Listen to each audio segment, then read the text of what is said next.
Hey, it's Eric. And Lex. And you're listening to the Cutting Room Floor podcast. It's a weekly conversation devoted to diving deeper into the messages that were preached right here in our church on Sunday morning. In an authentic space to Selah as we allow the Word of God to work into our everyday lives. So hey, thank you so much for taking the time to tune in. Why don't you make sure to subscribe so that you don't miss a thing about what's happening on the Cutting Room Floor podcast. So let's lean in and listen to today's conversation. Well, hello, and welcome back to the Cutting Room Floor podcast. We are excited to have a conversation today. We are right on the heels of a message we preached today to our church community called A Marriage on the Rock, an old Jimmy Evans book. And we talked about marriage today and about how to build our marriages on the rock of Jesus. And I'm excited to talk with you, my love, talk a little bit about marriage. And listen, I'm glad you're listening, you're watching, wherever you're watching or listening from.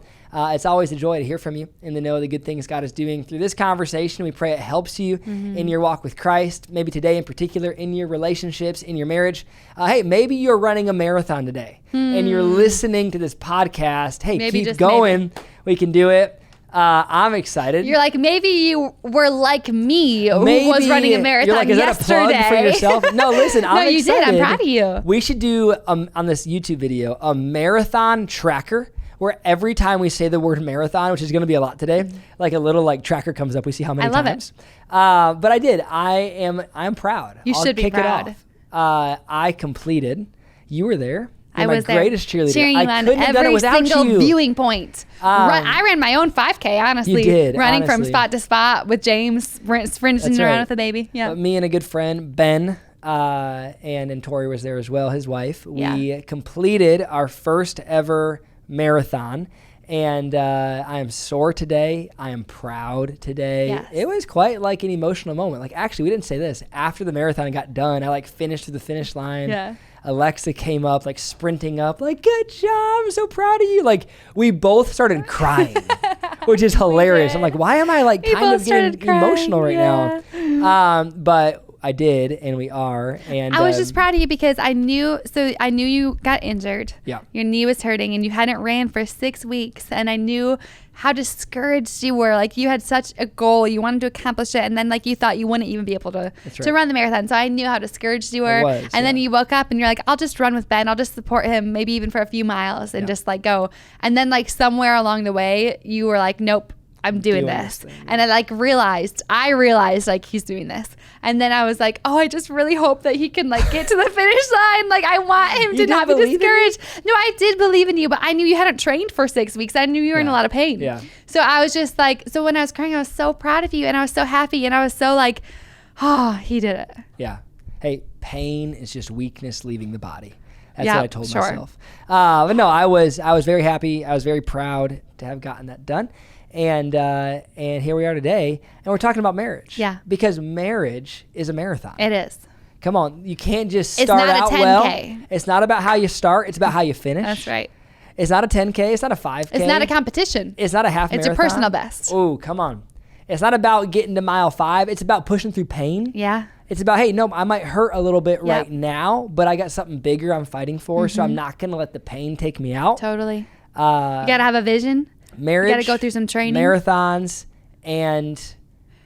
marathons, and ministry. And marathons, and ministry. Following how God made you to be. It's how many M's can you get in there? We talked about marriage today. Yeah, we did. And I was grateful for it. I enjoyed it. Again, marriage on the rock. We talked about that whole teaching of Jesus, right? Yeah. He tells us how to live our lives. Matthew 7. One of the ways we build our lives in every aspect of it is we're to build on the rock. And, he talks about Matthew 7, this one guy who built a house on sand, and then another guy builds a house on rock, and both of those guys experience a storm. Totally. And the guy who built on sand, his house fell down. The guy who built on rock, his house lasted. And what was the difference? The guy who built on sand, he heard the word of God, but never applied it, never put it into practice. But the guy who built on rock, he heard the word of God and put it into practice. Yep. And our marriages, and we can actually build them on the rock by not just hearing God's word, but doing it, living it out in our relationship. Not perfect, but really giving your best. But giving your best. And I really enjoyed what we talked about, because for us, in our story, I think they were really real and important points. We talked about living in freedom, having open lines of communication, being honest, not letting things stay in the dark. We talked about living with forgiveness. Yeah. I mean, what do you do when your spouse offends you, hurts you, says something wrong, does something wrong? The value of cultivating a heart of forgiveness. We quickly forgive each other so that we don't allow unforgiveness and bitterness to get a root within us.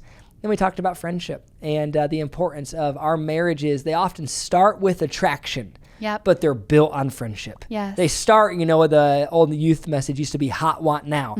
Man, she's hot, I want, and now. And often relationships, they can kind of get started by some of those more physical things. But at the end of the day, a great marriage is not built on the physical. It's often built on the connection, on the emotional, on the friendship side of your relationship. We value that a lot. So it kind of spoke into that. But how'd you feel about it today? Preaching the word. I think we ought to talk about friendship. Yes. I think it's an important one, but how are you feeling? No, I thought it was great. And I think that the reality is for marriages, like for the people who are married, it is always a good reminder. It's not usually something new that we can bring to talking about marriage. It's not a new revelation. It's not a new revelation, but it's just a good reminder because when you're married, it's not often that you really hear or specifically read books about how to grow in your marriage, though we should because your marriage is one of the most important things in your life. So I just think it's always good to hit on marriage. I think that we love to talk about marriage. That's something we're passionate about, not something we're perfect in, but something that we're passionate about. Been married 8 years and been able to walk some journeys with people who have walked through some things in marriage and remained, continued on in the marathon. And we've seen some people who have walked through some things in marriage and did not remain and saw their marriage fall apart and crumble. And when you look back, you can really see that there's so much of it is built on not just hearing the word, but doing it. And it's the hidden things, it's the unseen things, it's the unseen decisions and moments in our marriage that really make it. So I thought it was good. And I think we talked about some really real things. Talked about pornography, talked about honesty, talked about bringing things out of in the dark into the light. And it's kind of like, well, why do you could feel the room tense up. And it's like, well, why do you have to talk about that? Well, because it's real. Because people deal with it. Because people need help. And maybe they just need some real pastors to say, hey, if you're dealing with that, maybe you should just say shame off you and go get some help. Go get a licensed counselor, a Christ-filled, Spirit-filled counselor that will help you on your journey because there is a whole new marriage ahead of you if you're willing to be honest and to kind of face your pain head on. So we talked about that. Do you want an entire room of adults to go instantly silent? Talk about porn. Say the word pornography. And you feel the tension rise. Yeah, so we talked about that, and that's real for people. And then we talked about forgiveness and how to, we know of people who have really real pain that they're walking forgiveness out with their spouse, not things like you hurt me, but things like you had an affair. And, I want to stay in this marriage, and how do we walk that out? So anyways, marriage is messy and it's complicated, but it's beautiful. And out of all of the ways that God chose to reflect his love to the world, one of the relationships that he chose to reflect it was through marriage. He describes the church as Jesus and his bride. We are the people of God. We're the bride of Christ. And I think that's beautiful because he knew that marriage would be imperfect. He knew that it would be messy. He wasn't like, oh, let me create this imagery of Jesus and the bride of Christ because that's going to be the most perfect, ideal example of love. Good point. No, he knew it would be messy. But even in the messiness, we have covenant, we have commitment, and that we can be a beautiful reflection of the gospel of Jesus to our world when we walk in forgiveness, when we walk in love, when we walk in unconditional love, when we commit to the journey of being with one person for the rest of your life. The world does not understand that. Well, this doesn't work out. Let me just try something new. Let me try someone new. And no, one person through every season for the rest of your life. That's commitment. But that's God's love for us. And so anyways, I think it's important to talk about. And I think it's real. And I think you can only go so far in a Sunday sermon. But the reality is that those of us who are married, we walk through pain, we walk through beauty. And the question is, how long will you remain? Will you quit when you're in some pain? Will you push through? When you push through, it's always worth it. But sometimes you got to go to the doctor, tape some stuff up, figure out what's wrong, see the root of an issue. So I don't know. What do you want to talk about? Do you want to talk about friendship? I love it. No, I have some questions. I think that's so good. I love everything you just said. It was like a passionate, just like a spiel on the value of marriage. And I think we are quite passionate. And I think we ought to be. I've heard this quote, and I might butcher it, but healthy people build healthy marriages. Yeah. Healthy marriages make healthy families. Healthy families make healthy churches. And healthy churches can change the world. Yep. And I think that's so important. I think really that obviously starts, we talked about this before, being a healthy me, but really then the second phase, having healthy marriages. Yeah. And healthy marriages are honest, healthy marriages do all the things that we've kind of described. I think for us, I have some questions, because I think one of the challenges I find that I see with all sorts of people, ourselves included, is just what we talked about at the end. And I want to ask you about this, because I think you've done a nice job leading and helping us in our marriage navigate this. I think I have too a little bit, but when it comes to friendship, I think the hidden value, the hidden, I don't know, my hidden secret, anytime we get the chance to talk to youth and young adults about relationships, we always come back to this idea of talking about friendship. Because really, I think in the movies, the media, social media, maybe what you think when you think about marriage is you often think about a lot of other things besides friendship. Yeah. You think about, again, the more exciting romantic side of marriage and relationship. You might think about sex. You might think about the way you want that part of your life to grow, which is, of course, so valuable. You may think about bad things. I don't know. You might think about how it's a ball and chain and marriage is so hard and whatever. What really, I think, one of the beautiful things God gives us in marriage is a friend for life. Yeah. And I think a value for me and you is our relationship started in friendship. We just started being best friends. That's how kind of we got our start. The classic friends turn to lover story. Oh, write the novel. No, seriously though, we did. We were just friends, and we've just found that such a value through the years. But I also think it's one of the things that man, if you're not careful, can really come under attack. Maybe even just stop being a priority, where you said it today so well, you get caught up in the busyness of life, and even your language changes. Where you start saying things, co-managers. You start saying things like, oh, me and my spouse are just doing life together. So we're paying our bills, we're getting the kids up, we're changing diapers, we're keeping the house clean. We're maybe going after goals we personally have or have together. We're building a financial life where we're doing life together. But the fun and friendship aspect of your relationship stops being language you use and really being of value in your marriage. But again, I think one of the beauty of a relationship, we've already talked about it, but let me say it again, is getting a PhD in your spouse, staying interested in the one you have. So for us, how do you feel like we've navigated that? What do you feel like you see in the world today? Why is friendship so valuable for us? What would you encourage someone around friendship? How do you maintain a healthy friendship in marriage over a span of time? I think friendship is huge. And I think we have I love our story because, like you said, we built our marriage on being friends. And that you are my best friend. And I think that what I feel like has worked for us is at least for me, when I feel like our connection, our friendship connection, just our heart connection feels off or feels distant, then that is the surest sign to me, hey, we just need to spend some time together. And we need to reconnect our heart. I found that in the busy seasons when the kids are going crazy or we've got a lot of events, we've got a lot of things on our mind, the first thing that we lose is our heart connection. So then we just do the things. We go grocery shopping. You're doing this. I'm doing this. Okay, what's going on? Okay, let's manage our life. And that's important because you do need to be good stewards and live with wisdom. But I don't want to manage my life so well that I miss out on the heart connection that God created me to have with my spouse. So sometimes in that moment, we've done things like, hey, okay, we're going to use PTO time. We're going to take this day off of work. We already have a sitter. We're going out today. All day long. Just me and you. We're going to do whatever it takes to connect and to spend time together and to laugh. And I think sometimes we have to, I heard this from a counselor that I really admire, and they were talking about how to maintain your connection with your spouse as your priority. And talking about how when you have good news and you're excited about something and you're going to call somebody, that if it's changed from it being your spouse first to now another friend or a mom or somebody else, that your priorities of connection have shifted, that it should always be your spouse first. And so that's a good marker of if something. Let me just stop because I think it's important to say again.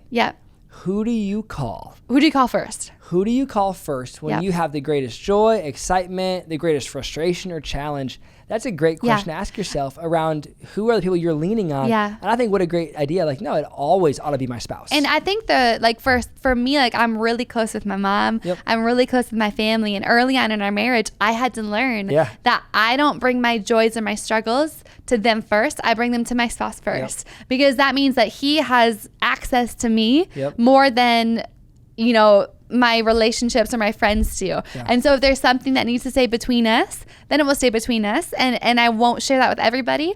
But like, I just think that that's important. Like, who do you call first? Yeah. And sometimes when your friendship connection is draining or kind of like lagging, it can be easy to find I don't know what you'd call that, to fill that void with somebody else. So then I'm just going to have a girls' night out. I'm just going to go talk with my girlfriend, when actually what I really need is time with my spouse. Great. And I really just need to get away with Eric and talk and share my heart with him. And you'd be surprised by how one day away, you don't need to have an overnight, you don't need to do anything, just take PTO and spend one day together, and like, you'll get right back on track. But the longer you let that lag, the harder it is to get back on track. So like, when I'm feeling off, I feel like we're feeling off, let's get together, we need to look at our calendar, we need to make space for this, because our marriage is a priority. When it stops becoming a priority, you feel it in every other area of your life. So I think you just make the time.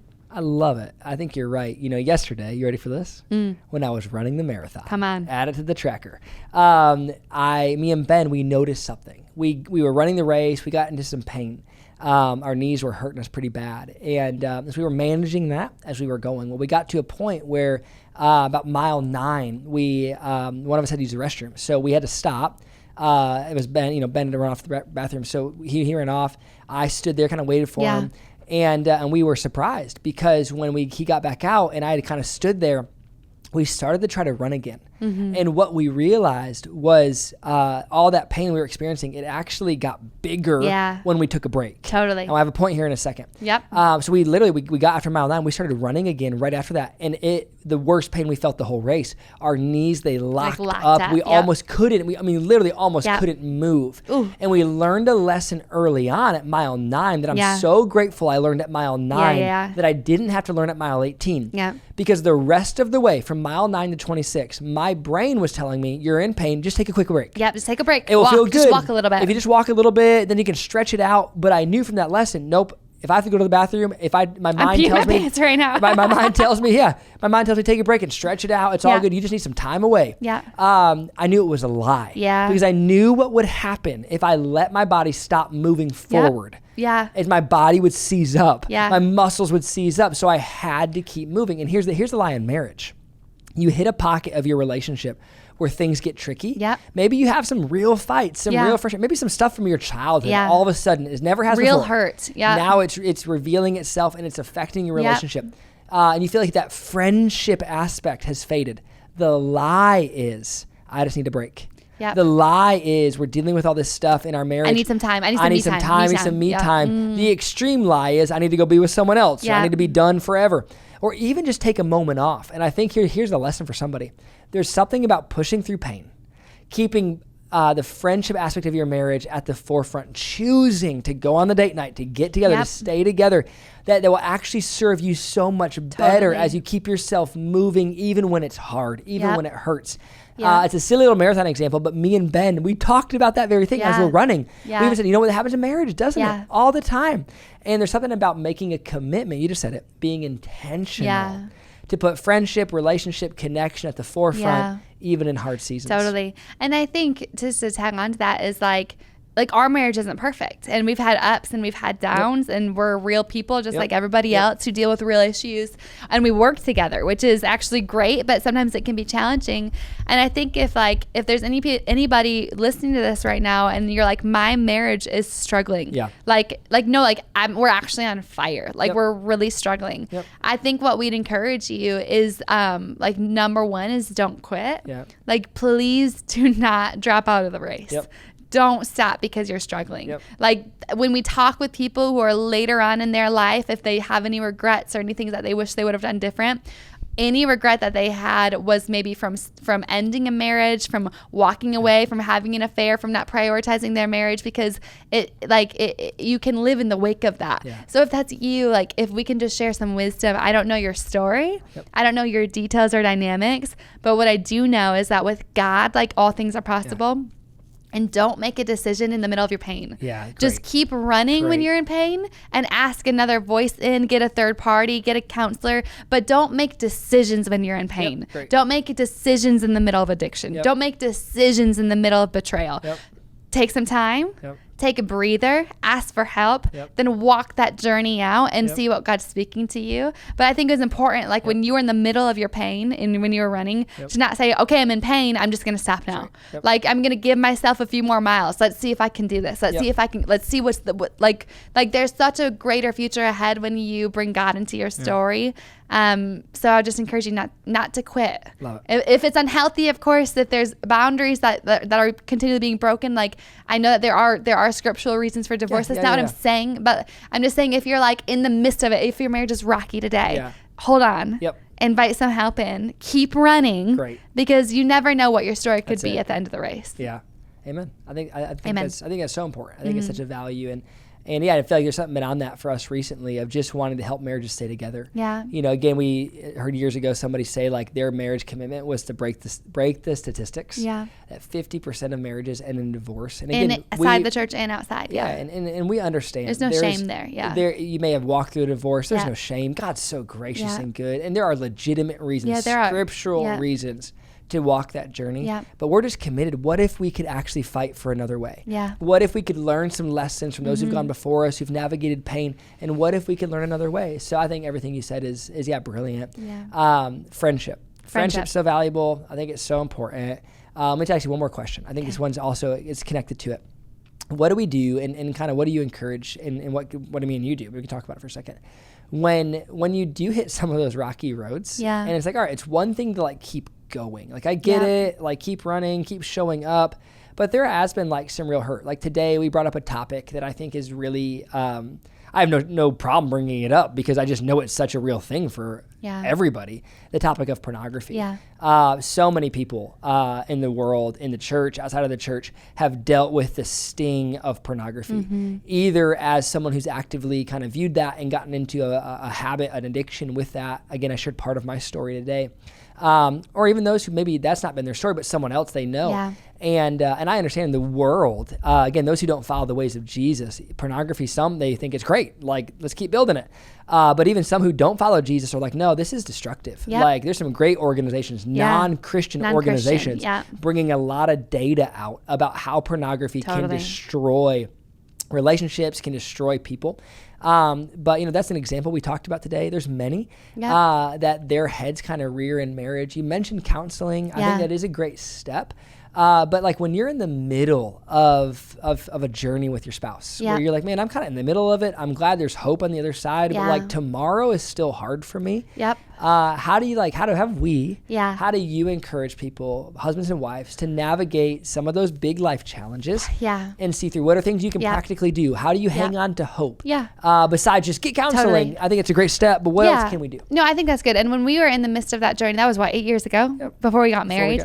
We kind of navigated through that and journeyed and I think we're a great testimony of the hope and healing on the other side. Yep. But I think if I could look back and maybe like bring some reality of what our life looked like and how we move forward, is I do think that you have to get really comfortable with hard conversations. Yep, and you have to get really comfortable with talking with your spouse about the reality of life. And I think I had to get to a point where I valued honesty. I valued the honesty of our marriage over what I thought it would be, if that makes sense. Like, no, you used to say this to me all the time. Like we used to talk about that. Like we value honesty in our relationship over like just over having perfection. Everything be okay. It's like you just want everything to be okay. But the reality is that that's not life. Yeah, it's not real. That's not real. And so I had to get to the place, hey, Eric, I value the way you can love me is by you being 100% honest with me. Yep, great. I will commit to always being forgiving, always having unconditional love. But that's the way you can love me, because that's how I know I'm building a real marriage, not a fake one. Yep. So I think and honesty allowed you to feel safe. Yes. Yeah. Even if it hurt, even if it was so sucky. Yep, so sucky. It allowed you to feel safe. And you to feel free. And me to feel free. Because the more you hide, the easier it is to hide. But when you get into a habit of living in the light, you can't live in the dark anymore. Better joy. When you get into a habit of living in the light, you're like, oh, I'm free. Yes. I'm free. I'm loved. I'm known and I'm loved, and we're on a journey together. And I think that I do think when we were in that season, we checked in every single day. Yep. Every single night. Hey, how is today? Are you doing good? How's your heart doing? We got into a habit of creating openness and freedom and honesty with each other, because I think that set us up for huge success. Yeah, great. Because the reality is that many people bring pornography, bring sexual addiction into their marriage, and it comes out 10 years later, 15 years later. So I always said, hey, I'm looking at it this way. I'm looking at it this way. I know I was surprised, but I'm looking at it this way. I'm glad that it's now and not 15 years down the road, because the hurt of betrayal actually would have been worse than the hurt of figuring out together. Yeah. And I think that the reality is that I think that when it comes to our spouse, I think that we have to celebrate if that's you, if you're in the middle of this.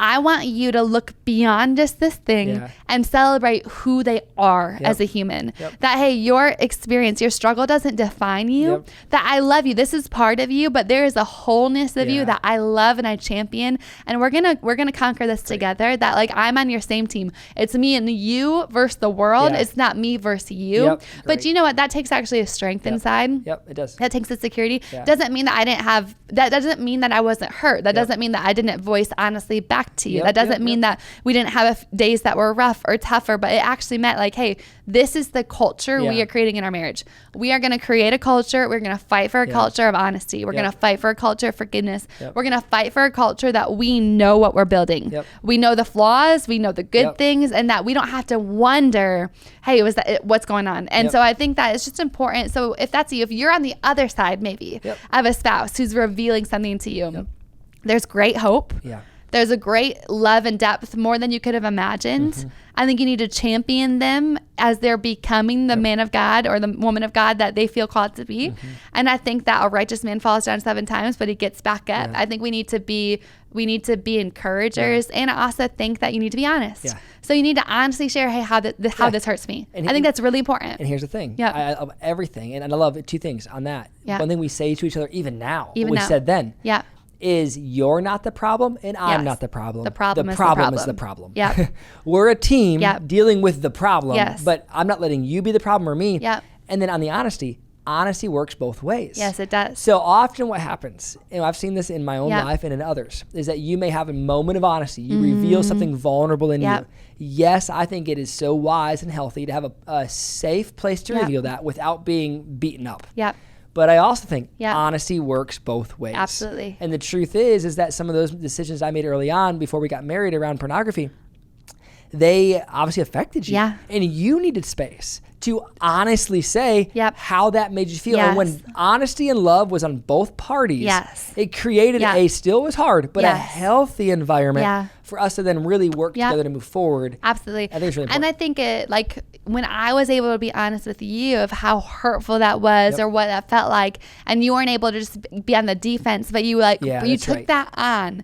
Because the reality is when it comes to pornography, there's so much more going on than just what's expressed. It's not the moment. It's years of woundedness, of how you were raised, of things that you didn't get, things you did get. It's years of literally psychological addiction. So your wife being a loving wife isn't gonna fix it. It goes. You have to take a journey, or your husband. Sorry, I know men and women struggle with it. So, but I do think what were you saying? Yeah, I do think being honest is so important, because then for when I brought that to you of, hey, this is how it makes me feel, and you're like, well, I never want to make you feel that way because I love you so much. Yeah. So it gives a different motivation when you realize that your actions don't affect just you, they affect your wife, your family. So I do think it's important to, with love and grace, explain the true depth, the reality of the other side of that, so that there can be freedom and healing. And I think it just takes a team.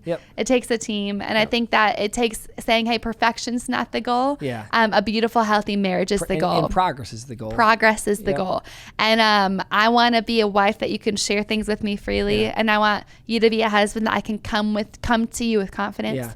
And I think that you're a good example of that. You're a good man. I'm so, you know what? Forever here, I'm so grateful for the journey that you went on. I'm so grateful that you didn't keep things hidden and that it didn't come out 5 years later. I am so grateful for the courage that you had to share with me your journey, to bring me in, to bring it to the light. I think that if you wouldn't have brought it to the light, we would have lived in darkness and I would have been sad. I think I would have been upset. But I think that I'm so proud of you, so proud of any man that goes on that journey because that's building a marriage on the rock of Jesus. Right. So I'm grateful for you. Yeah, no, thank you. I appreciate those words and I love you. But no, and I just want to encourage guys on this side of it too. If you are dealing with things in pornography, I think let's just stay on that topic for a second. Yeah. Maybe we'll close here. Yeah.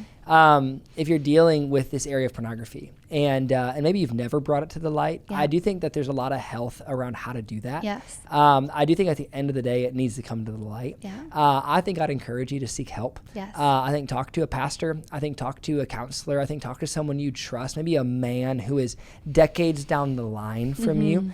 It's a journey you don't do alone. Yeah. I want you to know you're not alone. Yeah. You're not, sometimes it's the greatest lie of the enemy. You're the only person who struggles. Yeah. Nobody else does what you do. No. No lie could be greater than that. Totally. It's a very normal struggle a lot of guys deal with, and there's a lot of reasons for that.